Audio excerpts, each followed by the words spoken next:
I want you to get some two things in your mindset kind of updated when it comes to hiring and firing people, right? There is this saying, you need to hire slow and fire fast. The first thing is really to look at which type of work do you want to delegate. And I would recommend the amount of work that takes most of your hours per week, that you hire a person for this. And it is not a platform that doesn't work. It's always the individual person that didn't match your expectation or your cooperation didn't work.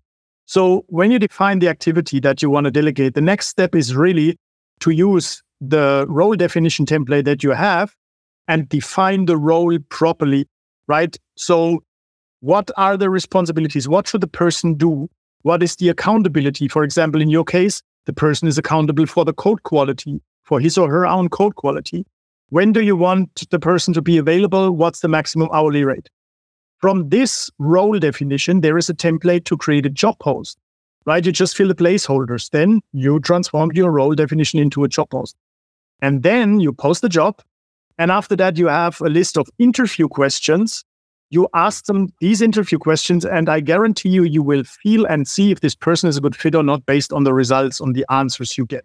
And that's how you have a really solid assessment process. I heard from others that use it. They said they were really scared how good they are with vetting other people, right? You will be very good when you follow this process, but it starts with being clear of what you want to delegate. To make sure that your team collaborates properly, right? You want to have a person that becomes what I call process owner. That's 5 to maximum 7 hours per week.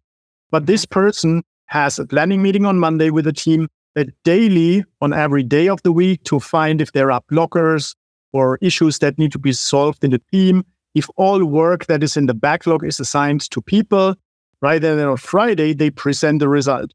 So if you hire developers on the one side and a process owner on the other side, you can focus on being the architect, if you want, and the product owner defining the requirements as user stories, as input for your team, right? And then you really have a team that works self-managing while you focus on requirements and architecture and leading your clients. That would be, I think, a good scenario for you in the next 3 months.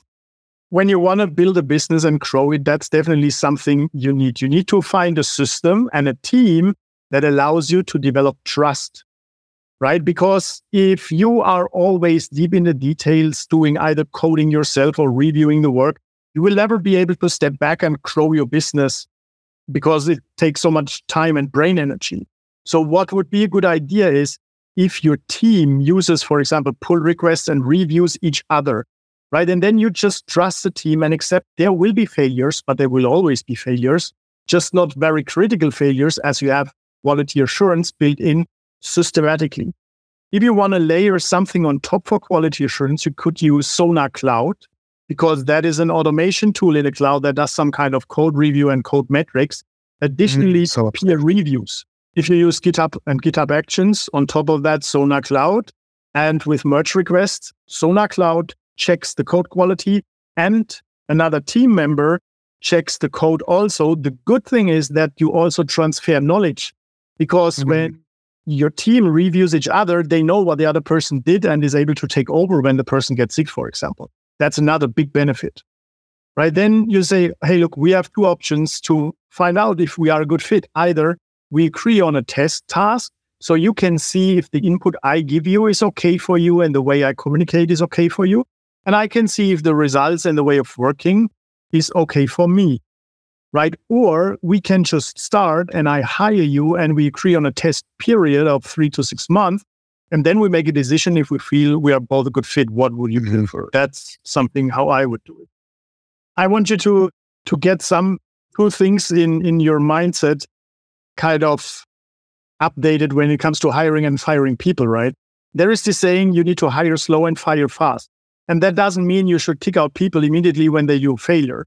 But that means it's more painful for everyone if you feel after 1 or 2 months, it doesn't work out, right? And then you just continue working for 6 months, 12 months or longer together. And it's a pain for everyone because the employee, the person you hired, also feels like, nah, it's not so good, but maybe they are too shy to quit themselves, right? And how I do it always is, hey, I give honest feedback 3 times and I tell them, hey, if we cannot fix that, we need to find different ways. Then if I cancel the work relationship with them after giving them 3 times notice, I always try to do it in a way that they leave when they have another job. But it cannot take longer than 3 months because honestly, in our industry, every developer that doesn't find a job in the next 3 months is either sick or lazy. It's not easy, but it's doing something good to this person, shaking them awake. Sometimes it's necessary.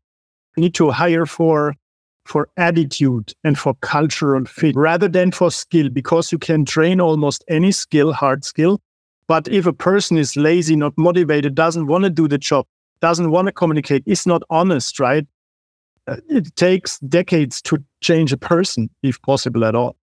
So that is a must-have, a cultural fit, and then you train for the missing skills. That's better than vice versa. Always listen to your gut feeling. In the past, I was of that kind. I always told myself, hey, feelings, that's for weak people. I just ignore my feeling because I can look at the facts and then decide on the fact.